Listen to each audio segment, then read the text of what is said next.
Welcome everybody to Sporting Logically. Today we are talking about Bucks forward Jabari Parker, the number 2 overall pick in the 2014 NBA draft that has seemingly been forgotten by so many fans outside of Milwaukee. Leading up to that 2014 draft, there was a real debate about whether Parker or fellow one-and-done star Andrew Wiggins should have been the first overall pick, and for good reason. Parker was an absolute monster in his one season at Duke, a matchup nightmare with a rare combination of size and skill that made NBA teams salivate over his scoring potential at the next level. Though not seen as an elite athlete, and at times being criticized for not being in the best shape in college, he still put up excellent numbers and was named a first-team All-American. During the draft process, there were really 2 things that prevented Parker from leaping ahead of Wiggins for the top spot on most NBA draft boards: concerns about his defensive ability, and if he had a true position that would be a great fit for him at the NBA level.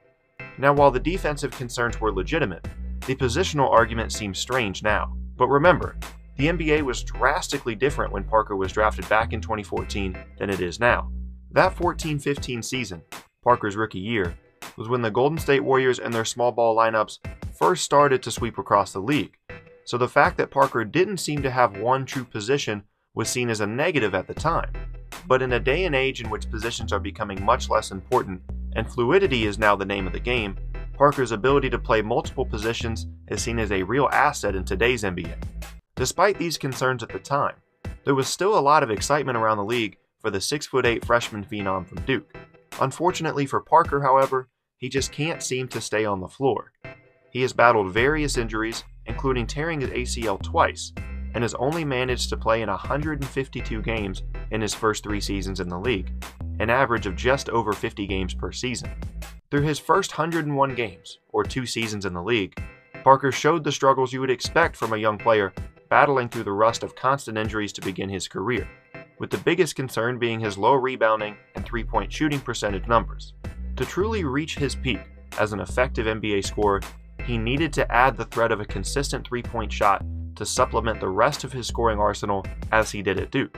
But now take a look at the comparison between the 50 games Parker played in the 16-17 season to the season Mavs wing Harrison Barnes had that same year. Parker had a better season in nearly every offensive statistical category in less time on the floor per game than Barnes, a player that had just signed a max contract in free agency the offseason prior.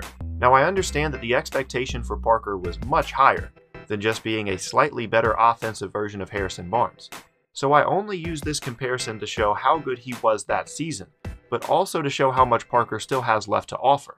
Barnes had played in 307 NBA games and was in his 5th season when he posted those numbers, while Parker had only played in 101 games and was only in his 3rd season in the league.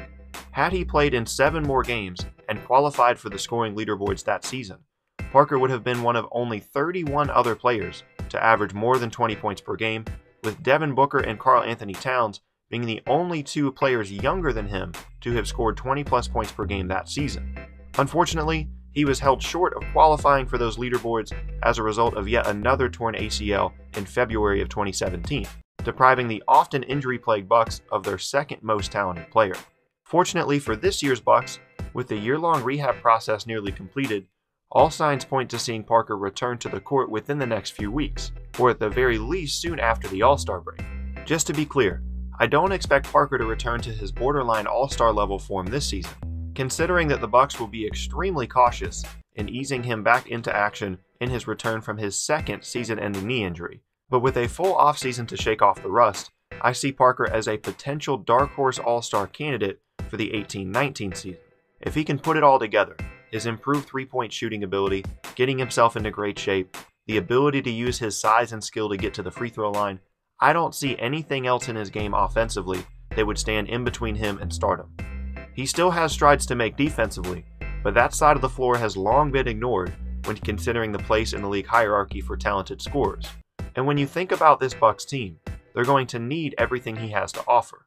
Giannis is a beast, Chris Middleton is a great 3rd piece to the puzzle, and they have plenty of long athletes and serviceable shooters to fill out a mind-boggling variety of lineup combinations. But they need just that little bit more, that polished half-court scoring presence that Giannis's perimeter shooting struggles prevent him from providing on a consistent basis, a player that can help carry the team offensively when the Greek Freak goes to the bench. They need a second All-Star. they need Jabari Parker. And if the pieces fall into place, this Bucks team could find themselves near the top of the Eastern Conference sooner rather than later in the seasons to come. LeBron's future in Cleveland becomes less and less clear with each day, and many of the more plausible potential landing spots for him in free agency are in the West. If the King does decide to take his talents to the league's other conference, the race for supremacy in the East will officially be wide open. The Celtics have a great combination of current stars and up-and-coming young players, and the Raptors' newfound depth behind their established backcourt continue to look formidable as well. But in my opinion, the Bucks have a chance to be right there with those teams in the eventual LeBron-less Eastern Conference. Having said all that, there's still every chance that Parker will continue to struggle with injuries, and that this Bucks team never truly reaches their peak with this current group. But in a league where many fans are desperately searching for a breath of fresh air from the Cavs' dominance in the East, the return and potential stardom of Jabari Parker represents as good a hope as any Milwaukee has had in a long time of being considered real threats to rise to the top of the Eastern Conference.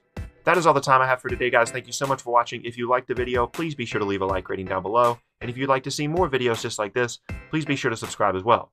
Thank you guys so much, and I will see all you guys next time.